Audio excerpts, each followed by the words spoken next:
வருங்கால அரசு பணியாளர்களுக்கு இனிய காலை வணக்கம். காலை எழுந்தவுடன் கணக்கு 6வது வினாத்தாளுக்கான விடைகளை இந்த வீடியோவில் பார்க்கலாம். 26வது கேள்வி. ஒரு பொருளானது ரூபாய் 178க்கு விற்கப்படும் பொழுது 11% நஷ்டம் ஏற்படுகிறது. அப்பொருளுக்கு 11% லாபம் கிடைக்க அது என்ன விலைக்கு விற்கப்பட வேண்டும்? இப்போ பாருங்கள், 178 ரூபாய்க்கு விற்கிறப்ப எவ்வளோ பர்சன்டேஜ் நஷ்டம் கிடைக்குது அப்படின்னா 11%. எப்பவுமே ஏற்கனவே முன்னாடி சொல்லியிருக்கோம், ஒரு பொருளுடைய அடக்க விலை அப்படின்னா நம்ம எதனை எடுத்துப்போம்னா 100% எடுத்துப்போம். கரெக்டாக? இப்போ இவங்க சொல்லியிருக்கிறது என்ன சொல்லியிருக்காங்க அப்படின்னா நஷ்டம் சொல்லியிருக்காங்க. அப்போ 100ல் 11% போயிடுச்சு அப்படின்னா 81%. 89 என்ன அர்த்தம்னா 89% அப்படிங்கிறது 178. அவங்க என்ன கேட்டிருக்காங்க அப்படின்னா 11% லாபம். அப்போது அடக்க விலைன்னா 100, இப்போ 11% லாபம்னா அந்த 11 சேர்த்துக்கணும்.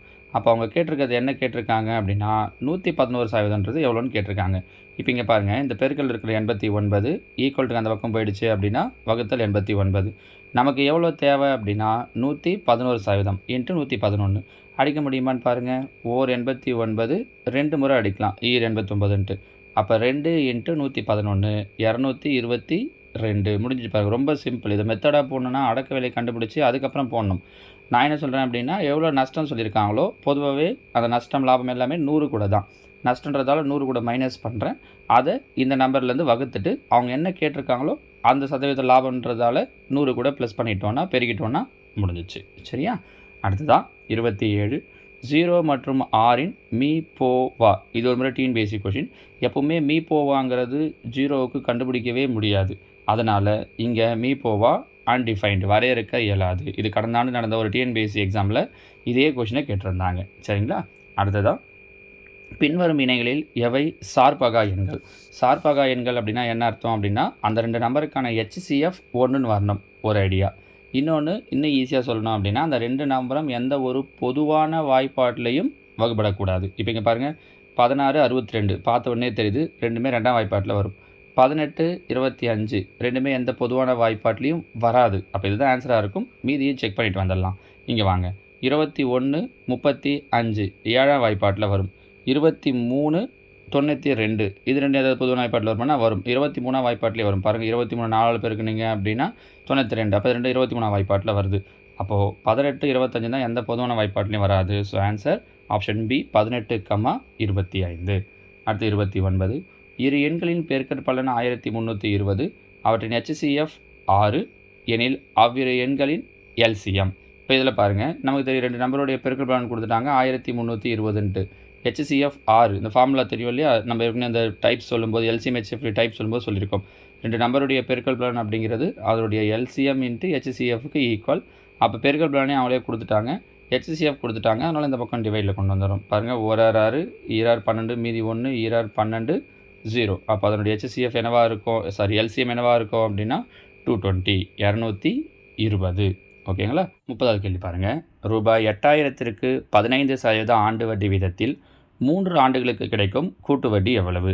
இதுக்கு ஃபார்முலா மெத்தட்லேயும் போடலாம், இன்னொரு ஷார்ட்கட்டும் இருக்குது. நான் உங்களுக்கு ரெண்டையுமே சொல்கிறேன். ஃபஸ்ட்டு ஷார்ட்கட் என்னன்றதை சொல்லிடுறேன், அதுக்கப்புறமா ஃபார்முலா மெத்தடில் எப்படி போடுறது அப்படிங்கிறதையும் சொல்கிறேன். இதில் பாருங்கள், 8000 ரூபாய் கொடுத்துருக்காங்க அமௌண்ட்டு. 8000க்கு எத்தனை பர்சன்டேஜ் சொல்லியிருக்காங்கன்னா 15%. அப்போ 15% கண்டுபிடிக்க தெரியணும். எப்படி? இப்போ 8000ல் 10% அப்படின்னா 800, 5% அப்படின்னா அதில் பாதி 400. அப்போ இது ஒரு 10%, இது ஒரு 5% சேர்ந்தா 15%, 1200. ஒரு வருஷத்துக்கு 1200 ரூபாய், 3 வருஷன்றதால இன்ட்டு 3. அப்போ 1200 3ஆல் பெருக்கணும் அப்படின்னா 3600. கரெக்டாக? இப்போ என்ன அமௌண்ட்டு கிடச்சிருக்கு? 1200. இதில் 15% பாருங்கள், 10% அப்படின்னா 120, 5%னா 60, 120 60 கூட்டினோன்னா 180. இதை 3 வருஷன்றதால மறுபடியும் 3ஆல் பெருக்கிறோம். 180 3ஆல் பெருக்கணும் அப்படின்னா 540. கரெக்டாக? மறுபடியும் 3வது ஸ்டெப், இந்த 180 எடுத்துக்கணும். இதில் 15%, 180ல் 10%னா 18, 5%னா 9, 18 9 சேர்த்தோன்னா 27. அந்த 27 அப்படியே போட்டுக்கணும். முதல்ல 2 வாட்டி தான் 3ஆல் பெருக்கணும். லாஸ்ட் நம்பரை அப்படியே போட்டுக்கலாம். இங்கே பாருங்கள், 7 6 1 4. அப்போ 3 வருஷத்துக்கான கூட்டு வட்டி எவ்வளோ அப்படின்னா 4167. இது ஃபார்முலாவே தெரியல அப்படின்னாலும் ரொம்ப ஈஸியாக இந்த ஐடியா யூஸ் பண்ணி 15% கண்டுபிடிக்க தெரிஞ்சால் போதும். இந்த ஐடியா யூஸ் பண்ணி போடலாம். ஒருவேளை ஐடியா மறந்துடுது, எனக்கு ஃபார்முலா யூஸ் பண்ணி தான் சார் போட முடியும் அப்படின்னா நான் உங்களுக்கு ஃபார்முலா யூஸ் பண்ணி சொல்கிறேன், அதையும் தெரிஞ்சு வச்சுக்கோங்க. சரிங்களா? நம்ம இதுக்கு என்ன ஃபார்முலா யூஸ் பண்ணுறோம் அப்படின்னா கூட்டு வட்டிக்கான ஃபார்முலா. கூட்டு வட்டிக்கு என்ன formula? P into 1 + R/100 whole power n. கரெக்டாக? பிங்கிறது தான் எவ்வளோ சொல்லியிருக்காங்க அப்படின்னா 8000 சொல்லியிருக்காங்க. 8000 இன்ட்டு 1 + R, வட்டி வீதம் தான் எவ்வளோ சொல்லியிருக்கோன்னா 15. 15/100 ஹோல் பவர் என்னங்கிறது எத்தனை ஆண்டுகள் சொல்லியிருக்காங்கன்னா 3 ஆண்டுகள், பவர் 3. இங்கே பாருங்கள், 3 5 25 10. அப்போ குறுக்கு பெருக்கல் செஞ்சிங்கன்னா 20 + 3 23/20. அப்போ என்ன கிடைக்கும்? 8000 இன்ட்டு 23 கியூப். 23 கியூப்னா 23 3 வாட்டி பெருக்கணும். இங்கே 20 கியூப். 20 கியூப் பண்ணிங்க அப்படின்னா 20 × 20 × 20 8000 வந்துடும். அப்போ 8000 கேன்சல் ஆகிடும். 23 23 23 3 வாட்டி பெருக்கணும் அப்படின்னா 4167. எங்கே இருக்குது ஆன்சர்? ஆப்ஷன் பி 4167 அப்படிங்கிறது தான் இந்த கேள்விக்கான விடை. சரிங்களா? அடுத்ததாக பாருங்கள், காலை எழுந்தவுடன் கணக்கு நாள் 7க்கான வினாக்கள். 31வது கேள்வி. ரூபாய் 64,000க்கு 3 ஆண்டுகளில் 7.5% ஆண்டு வட்டி வீதத்தில் ஆண்டுக்கு ஒரு முறை வட்டி கணக்கிடப்பட்டால் கிடைக்கும் கூட்டு வட்டி எவ்வளவு? 32.